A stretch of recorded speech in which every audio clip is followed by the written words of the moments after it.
Part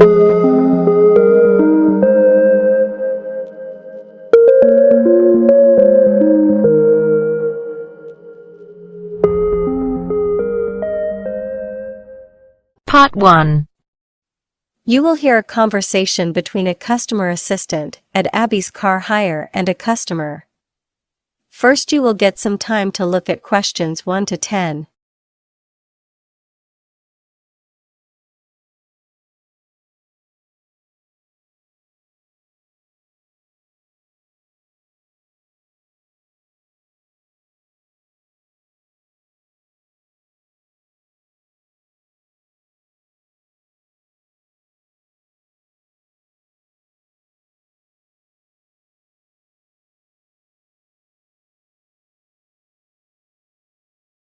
Good morning, Abby Car Hire. How can I help you? Oh, hello. I'm calling to see if it's possible to hire a car for 3 days next weekend. What size of car were you hoping to rent? Well, something big enough for a family of 4 with luggage. That would be a medium family car. Let's see. Yes, that shouldn't be a problem. There's plenty of availability. First, I need to take a few details. Can I have your name, please? Yes, it's Stephen with a V. Chamberlain. That's Chamberlain.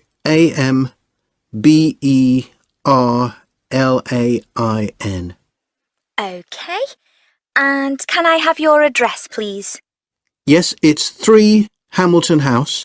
Oh, that's in Queen's Road, isn't it? No, we don't live in Rowington. We're from Stretton. It must be a different Hamilton House. It's Market Street, Stretton. And the postcode? ST17 5BU. And a contact telephone number. Your mobile is probably best. Yes, let's see. It's 07934 854 552.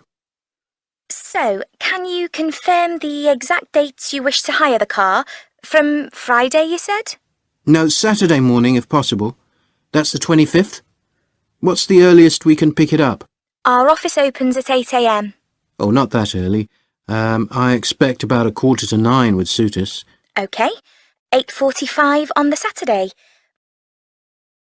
Before you hear the rest of the speech, you have some time to look at questions.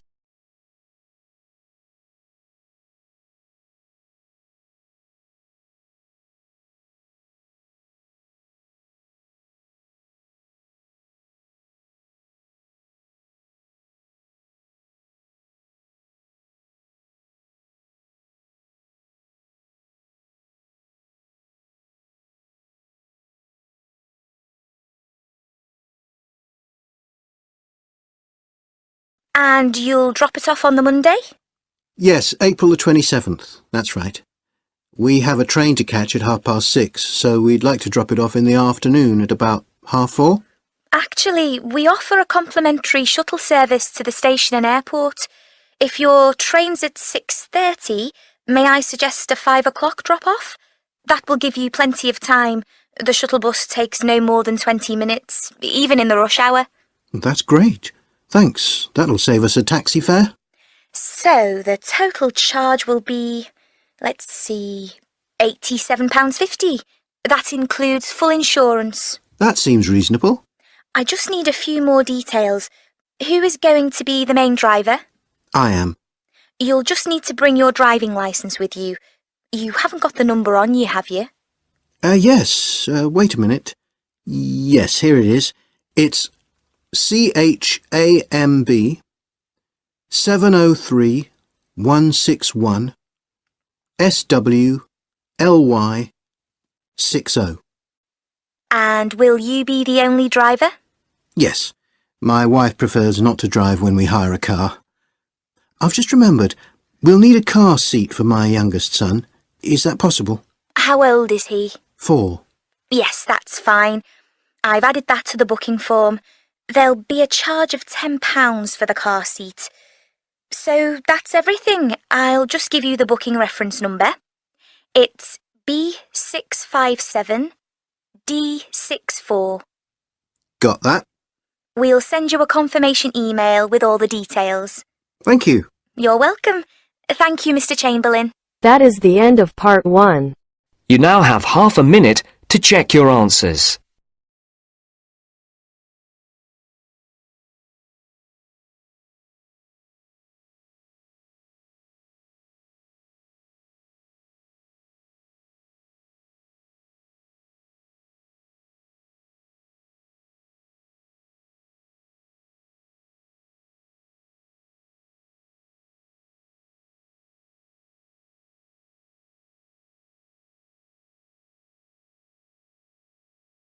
Now turns to part 2. Cut 2. You are going to hear from the manager of the Castle Hotel. She is addressing the guests about the Food Lovers Weekend. First, you will get some time to look at questions 11 to 15.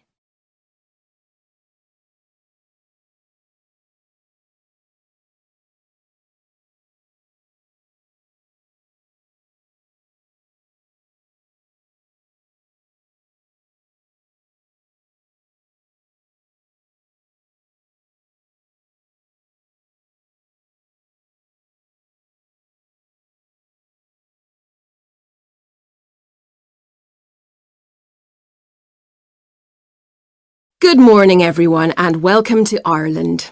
It's great to see so many of you here today, and I'm delighted that you have decided to join us here at the Castle Hotel for our special Food Lovers Weekend.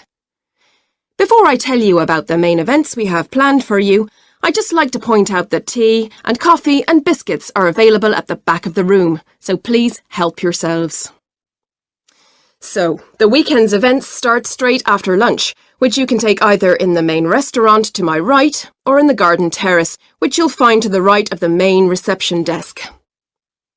This afternoon we are very excited to welcome local chef Laura Gallagher to the Castle Hotel. Laura will be showing you some typically Irish ingredients, many from her own garden, and explaining how good food needn't cost a fortune. She's also going to demonstrate a few famous Irish dishes, including Irish stew. As you may know, Laura runs her own award-winning organic restaurant about 10 miles from here, and I know a few of you are planning to eat there tomorrow night. I can highly recommend it. So those of you who have booked for this afternoon's session should gather in the demonstration kitchen, which is to the left of the main restaurant, by 1:45 p.m, so that we can get going promptly at 2 p.m. And I'm sorry, a few people have already asked me, but this session is now full. However, there are still places on the city bus tour, which will be leaving the hotel at 1:45. This will take you to all the main sites, and there will be a chance to stop off at the Riverside Museum and Cafe later in the afternoon. The coach will return from the museum at 5 p.m. promptly. Please note that entrance to the museum is not included, so you will have to pay on the door. But we do have a special discount, so that will be €8.50 rather than the usual €11.75. Tonight we have our 5-course seafood dinner in the main restaurant. Our head chef has really planned a treat for you. I've seen the menu and it looks fantastic. Please note that this is not at 7:30 as originally stated in your holiday itinerary, but at 8 p.m. There is a seating plan up in the main reception, so please check this before this evening so you know where you're seated. Oh, and one other thing regarding food. I've already had a couple of special requests from allergy sufferers, so please do let me know as soon as possible if you have any special dietary requirements. After dinner, starting around 10 p.m, if you still have the energy, we have Irish folk singer James Corrigan here to entertain you until the wee small hours. His family have been making Irish music for over 200 years, and he will treat you to both traditional and modern folk songs. He plays no fewer than 6 different instruments, including the bodhrán, a traditional drum, the tin whistle, and the Irish fiddle. Well worth staying up for. Before you hear the rest of the speech, you have some time to look at questions 16 to 20.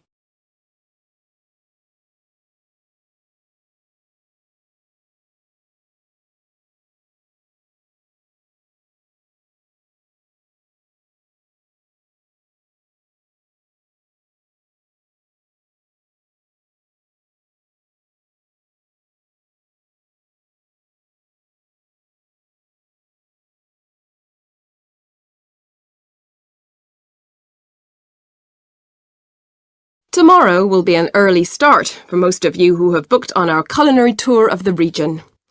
The restaurant will be open for an early breakfast from 6:30 a.m. and the coach will be leaving at 7:45 a.m. We have a packed itinerary and our first stop is at Mill Farm, where they still use traditional methods to make butter, cheese and other dairy products. You will have a chance to try your hand at churning the butter and shaping it using traditional butter beaters. Our next stop is the world-famous Oyster Cafe, where you can sample fresh oysters and other shellfish. I'm hoping the weather stays fine for this as it's such a beautiful setting next to the harbour wall, and you may be able to see some of the fishing boats coming in with their catch. That will just be a brief stop as the highlight of the morning will be our stop at the famous Mount Rees Baking School, where Chef Jonathan Park will be showing you how to make Irish bread and giving you some other baking tips. I'm told that Jonathan has a few surprises up his sleeve and I know that he's keen on audience participation, so be prepared to get your aprons on and hands dirty for that one. Our lunch stop will be the Waterside Restaurant. It's a beautiful lakeside setting and if the weather's fine you'll be able to walk around the lake after your meal. Although lunch isn't included in the trip, the restaurant is offering you the special price of a 2-course meal at only €25 per person. Our route home takes us through some amazing mountainous landscape, and there will be chances to stop and take photographs before our final stop at the Wakeford Food Centre, which is a true retail paradise for food lovers. They sell all sorts of exotic and local ingredients, and there are always plenty of tasting opportunities. Be prepared to part company with some of your euros. We aim to arrive at the centre in time for afternoon tea, if you can manage any after your lunch. Our return to the hotel will hopefully be by 6:30 p.m, and there will be a chance to relax for a while before dinner at 8 p.m. And so to Monday. Well, the trip to the local farmers market still has a number of free places, so please let me know if you're interested. The price for transport there and back is €5, but of course you'll need to take along plenty of cash for all your purchases. Unfortunately, we have had to cancel the talk from cookery writer Mariah Kelly as she is unwell. But instead, for those of you who are having the cookery demonstration this afternoon, we are offering you a chance to visit the Riverside Museum.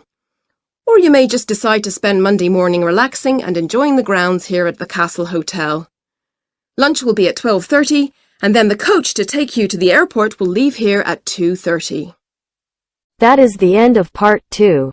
You now have half a minute to check your answers.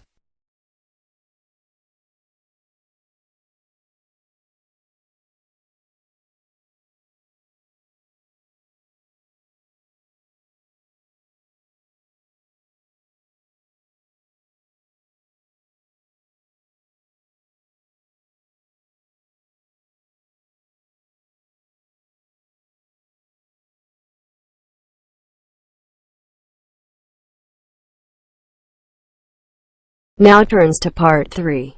Part 3. You will hear a student, Melanie, discussing her proposal for presentation with her tutor. First, you have some time to look at questions 21 to 25.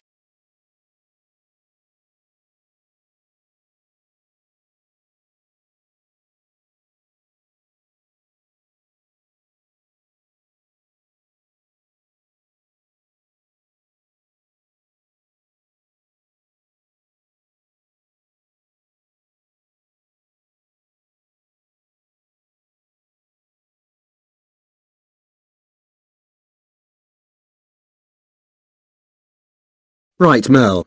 You wanted to see me to get some feedback on your proposal and outline for your presentation. I've had a good look through now and I've made a few notes about areas I feel you can improve. I must admit, when I first saw the topic you had chosen, I was a little worried. Really? Yes, well, it can be difficult to produce something fresh and interesting when you take on a topic like climate change. So much has already been written about it and, well, it's not exactly original. But I have to say, I like the way you've approached the subject matter. Thank you. Yes, I know it's a subject that has probably been chosen many times before, and that's why I decided to take a slightly different angle. I decided to base the presentation on an analysis of extreme weather and natural disasters over the last few years. There seems to be plenty of information on the topic, and I'll be able to include lots of visual material, photographs, graphs and so on. Yes, I really like the idea, and you've produced a clear outline of the main points. Something I am a little concerned about, though, is the order you plan to use them in. I'm not sure it's entirely logical. I think that needs some rethinking. Yes, I did wonder about that. Do you think the section on natural disasters should come later? Yes, but that's not the only thing. Look, I've made some notes and suggested a possible order. Yes, I see what you mean. I did wonder whether I needed to add a section about the recent flooding in parts of Europe. Well, I think you should definitely mention it, but I'm not sure it needs its own section. What about including it in the introduction? In my opinion, the introduction is the weakest part. It needs much more substance. Yes, I wasn't sure what to include. Well, you need to grab your audience's attention at the start. And then you should include some background information on the topic and outline your main points. And what's the best way of getting their attention? Well, it could be a surprising or interesting fact, a picture or an anecdote. Oh, I know. I found some fantastic pictures on the internet of the flooding. If I can find some statistics about it too, would that be a good way to start? Absolutely. It will show the audience the relevance of your presentation and bring it right up to date. Remember to check the copyright and acknowledge your sources for any visual material you use. Really? For pictures? I didn't realise I had to.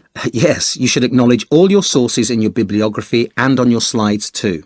Well, I've already started my bibliography. Yes, I looked at that. Is there a problem? Not exactly. It's good to see you're taking a note of your sources, but there's so many of them, and I'm not sure about the validity of some of these internet sources. How do you mean? Well, take this graph you found about rainfall. Couldn't you find a more reliable source? This is taken from someone's blog. You need to make sure all your information is from trusted sources, academic papers, scientific journals, that sort of thing. Okay. And I need to cut the number of entries in my bibliography? Only include the sources you actually use and refer to in your presentation. I would say no more than about 10 for this assignment. Before you hear the rest of the discussion, you have some time to look at questions 26 to 30.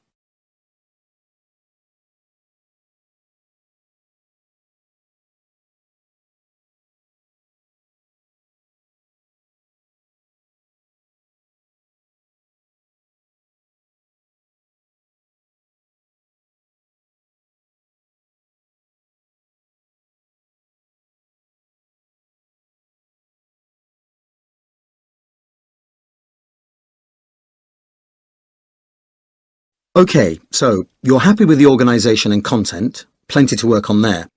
Now, I believe you had some questions about the actual delivery of the presentation. Yes. Well, it's more the technical side of things, really.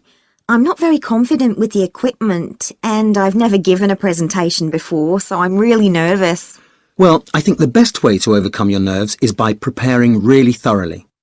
Make sure you know the subject matter inside out, and that any visual aids and equipment are ready. Yes, I wanted to ask about that. I'm getting a friend to help me put together the slides. Have you any advice about that?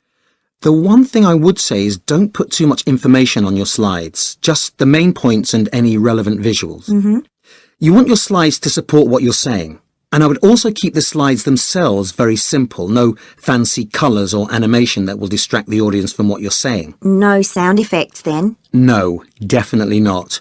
And what you need to do is practice. You'll feel far more confident if you've run through it a few times with a friend. My friend is going to listen to me run through it. On the actual day of the presentation, there are a few important things to remember. First, think about where you stand. It's vital that you position yourself centrally and make eye contact with your whole audience. Don't forget the people sitting at the sides. If you smile and look friendly, it will make your audience feel relaxed too. And don't fidget and move around too much. It can be very distracting. What about my slideshow? I'll need to be near the computer to move the slides forward. Have you thought about using a wireless mouse or keyboard? That will really help. It means you can control the slideshow without having to move or turn your back on the audience every time you change slides. That's a good idea. I hadn't thought of that. The other thing to remember is that when we're nervous, we tend to speak more quickly. So make a real effort to speak calmly and clearly so that your audience understands you and doesn't feel rushed. What about memorising the talk?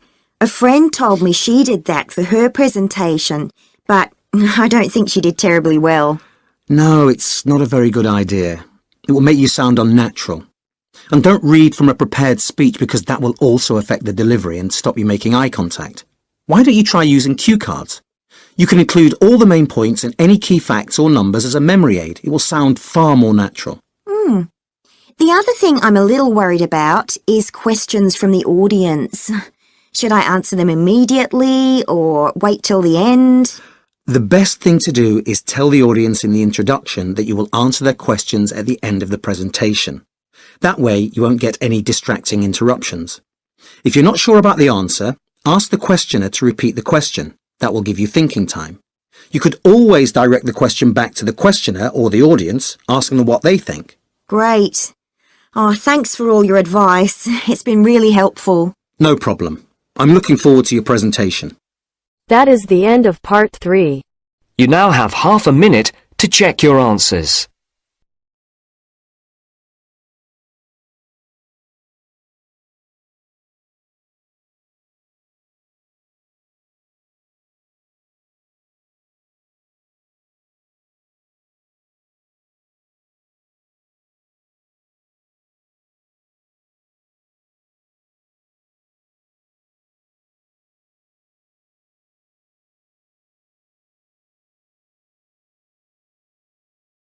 Now turns to part 4.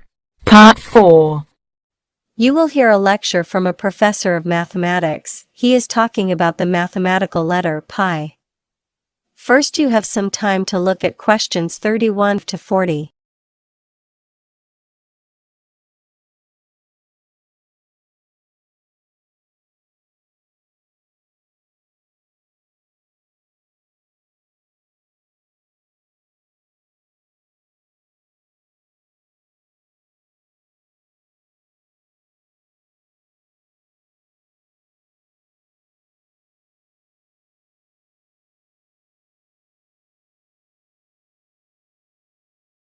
Today, in the first in the series of talks about significant numbers, I'm going to talk about pi. As a mathematician and engineer, I find many numbers fascinating, but for me, pi is probably the most interesting. So, what is pi? Well, as all of you will probably know, pi is what you get if you divide the circumference of a circle, that's the distance around the outside edge, by its diameter, that's a straight line through its centre. And as most of you will also have learnt in your maths lessons at school, that number is usually calculated to 2 decimal places and is commonly recognised as 3.14. But what you might not know is that this number is infinitely long. That is, if you keep on dividing the circumference by the diameter, you get a never-ending number. Pi is sometimes represented as the fraction 22 over 7, which only gives us an approximation of the ratio. This figure has given us in Europe Pi Approximation Day, which is celebrated on the 22nd day of the 7th month, that is July the 22nd. However, in the United States, World Pi Day is held on March the 14th, which in American date notation is written as 3 over 14, representing the first 3 figures of the decimal representation of pi. Many educational institutions hold special events on these days. First, I'll talk a little about the significance of pi. Pi has fascinated scholars, mathematicians and scientists for thousands of years, and for many, this fascination involves calculating its value with increasing precision.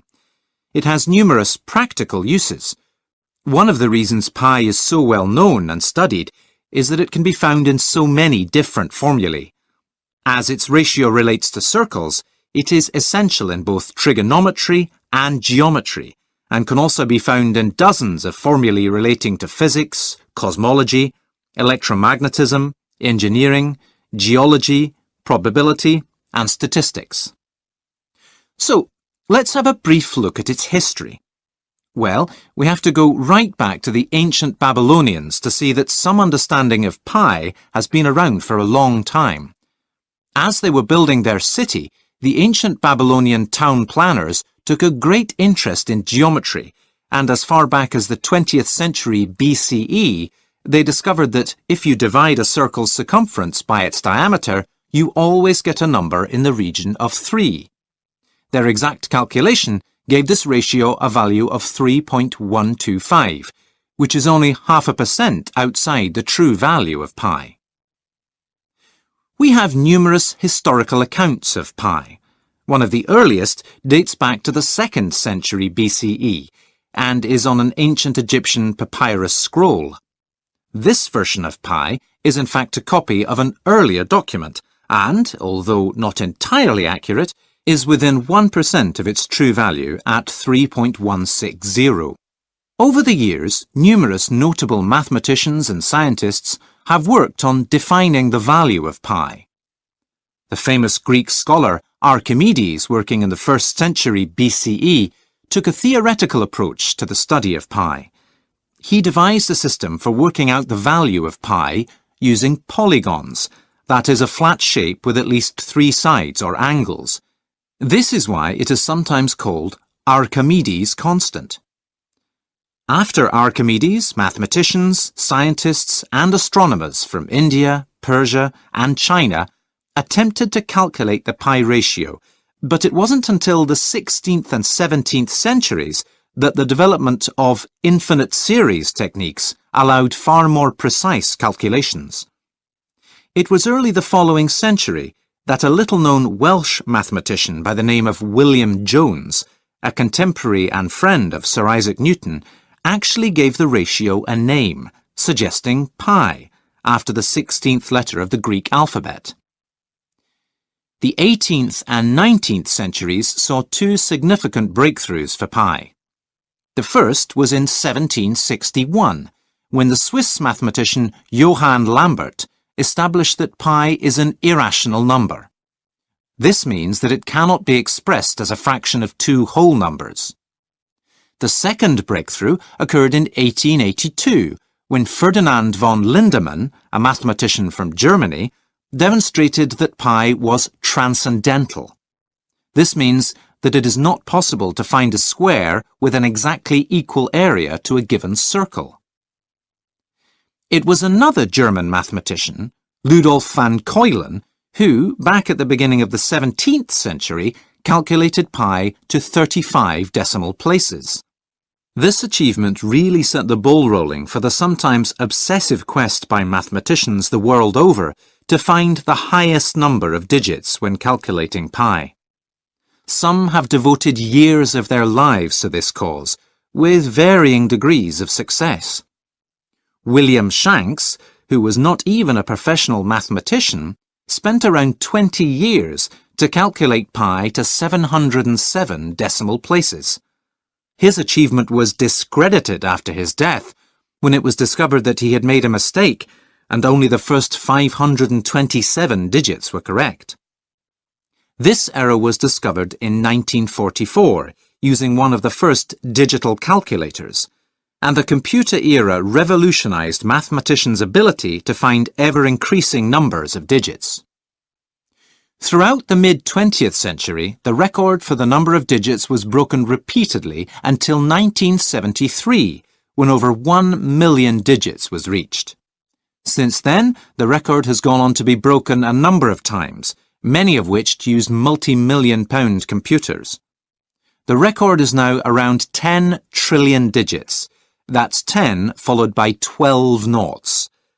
One of the most notable achievements was by a Frenchman called Fabrice Bellard, who in 2009 developed a new formula to calculate pi, which has subsequently become known as Bellard's formula. This enabled him to calculate pi to 2,700 billion decimal places. What made his achievement so amazing was that the software programmer used his £2,000 desktop computer, taking 131 days to complete the calculation. His record has since been broken a number of times. Finally, One other notable achievement that might interest you was by a research student, Lu Chao, who in 2005 memorised and recited pi to 67,890 digits without making a single mistake. The feat took the postgraduate just over 24 hours to complete.